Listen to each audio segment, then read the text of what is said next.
developer or second developer join the squad. We will still get new developers joining. Uday, I'm pronouncing your name correct, right? Yeah, Uday. that's correct. Uday. Uday. Yes. Uday, yeah. So Uday is coming from FMB, Finance My Business Journey. He was working on one of the spots credit conference over there. So he's coming to join the VMLM squad to work on or work with the team on the VMLM project program. So he will be the second developer start today.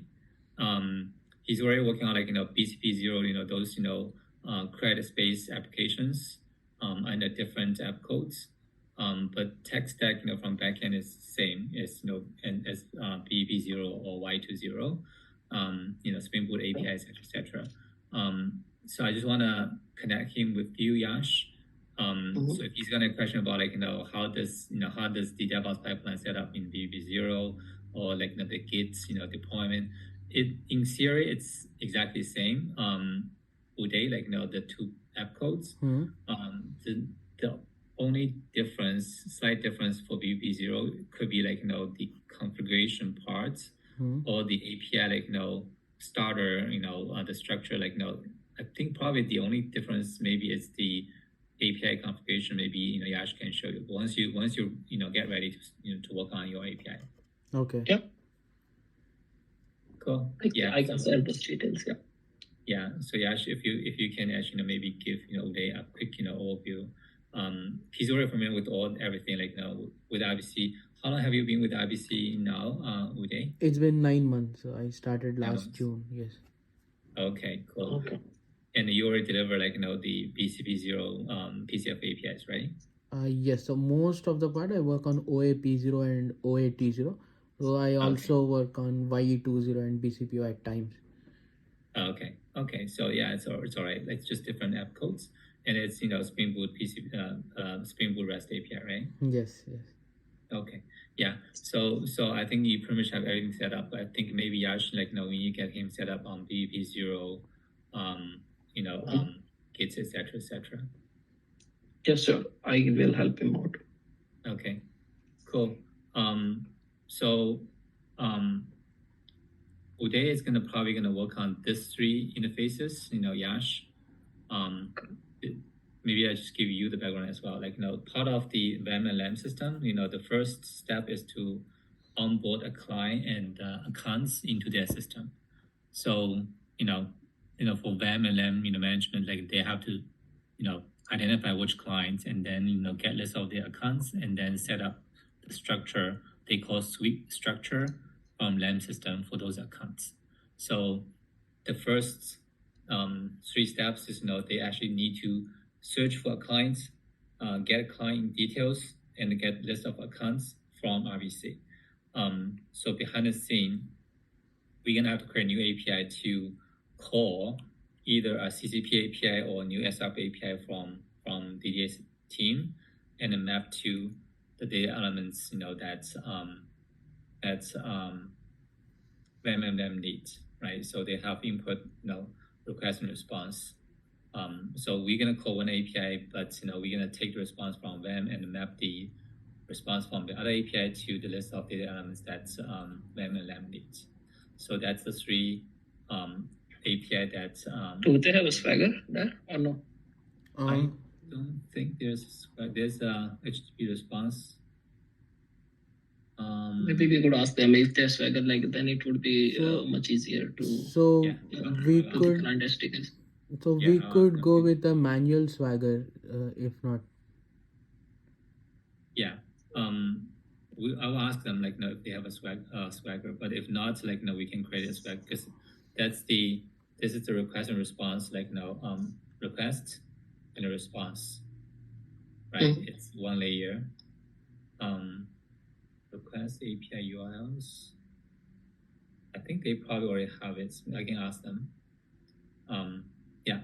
So this is details for that 3 APIs. So for Yash, Uday, do you still have time to Yeah. Yes, I have time. Yeah. So I want I have this set a second meeting with Yash to discuss about his next work item. Until we have Scrum Master, we have Jira boards, then you guys will have stories, and then it will be assigned. But I want to get you guys to start work earlier because it's gonna take maybe another 2-3 weeks. When the new Scrum Master is joining and all the Jira board is being set up. But I wanted you guys to start work on so that we don't lose this couple of weeks. For development, right? Yep. So, Yash, the next one for yourself will be this one. So remember, you are working on this virtual account mapper, right? Yeah. And you are getting the information from DB2 database, from DDA. So part of DDA will own that DB2 database, and then the data itself, the DDA to VA to DDA data mapping is coming from VAM system, right? Because they're the book of record. So Yep. what happens is day one, we can set up all the clients once and get a copy from VAM, and somehow we will find out to populate the DDA accounts, DDA table. That's one. However, once it's go live, the client can do self-serve, right? They can change DDA change VA, add VA, so they can update it. So we need to synchronize the VAM database, with the DB2 table. So that's the second one. So how to do it? They have an interface called virtual account end of day. Okay. I think they can support REST as well. And they said CSV, but I think they can support REST API as well. So from yourself, you will need to make a call to the VAM system to get the changes from VAM and then Okay. update the DB2 database. And it's a Okay. daily batch. How frequent that would be? Just one time a day? End of day daily batch. Okay. So it's okay, makes sense. Yeah. So it's I think I can show you. I'll send you the interface parts.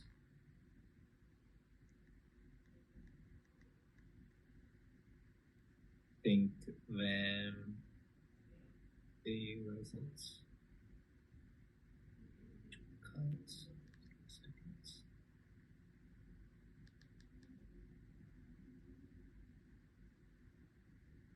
Yeah.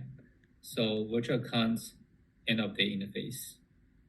And I think they said file, but I think they said they can do API as well.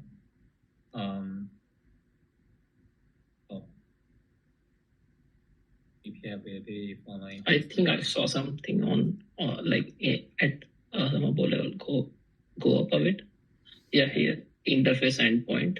Here it is. We just Okay. before the assumption. Okay. I think is that the one? Okay. So that'll be good.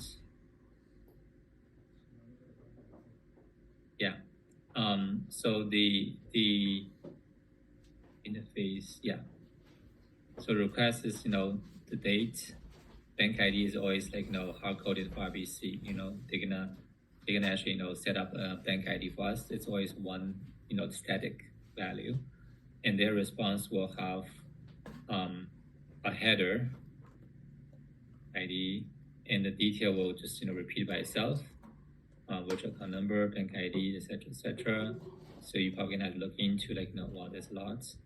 I don't think we need all of them. We probably need if it's new, then insert to DB database. If status change, if an existing one, I think we just need to synchronize the status. I think that's pretty much it.